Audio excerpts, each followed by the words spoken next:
એક હોમમેકર એટલે કે ગૃહિણી બહેનનો ખૂબ જ સુંદર મેસેજ આવેલો છે. એ જણાવે છે કે સાહેબ આપ મને એવી સરસ વસ્તુ સજેસ્ટ કરો કે જે હું મારા બાળકોને સ્કૂલે જતા પહેલા અને મારા પતિને ઓફિસે જતા પહેલા બનાવીને આપી શકું. પણ શરત એટલી કે એ બનવામાં ખૂબ જ ફાસ્ટ બની જાય એવું હોવું જોઈએ અને ખાવામાં પણ ફટાફટ ખવાઈ જાય તેવું હોવું જોઈએ, છતાં એ સંતોષ આપે તેવું હોવું જોઈએ. એ પચવામાં હલકું હોવું જોઈએ, છતાં પૌષ્ટિક અને સાત્વિક હોવું જોઈએ.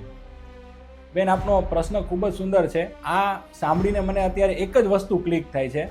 આપણી દેશી બાજરીની રાબ, બાજરીનો લોટ ઘીમાં શેકી અને ઉપર ગોળનું પાણી નાખી દેવાનું અને તેમાં પ્રક્ષેપ દ્રવ્ય તરીકે સૂંઠ છે, એલચી છે, ટોપરાનું છીણ, ડ્રાયફ્રૂટ વગેરે આપ આપની અનુકૂળતા પ્રમાણે નાખી શકો. આપે જે ઉપર જણાવ્યું એ પ્રમાણે આ જે બાજરીની રાબ છે એ પૌષ્ટિક છે, સાત્વિક છે, પચવામાં હલકી છે, ખાસ બનાવવામાં ફટાફટ બની પણ જશે. એટલે આ મને બેસ્ટ ઓપ્શન દેખાય છે. આ આપના પતિ અને આપના બાળકોને તો આપજો, પણ આપ પણ ખાસ લેજો, કેમ કે આપ જો દોડતા રહેશો તો આપનો આખો પરિવાર દોડતો રહેશે.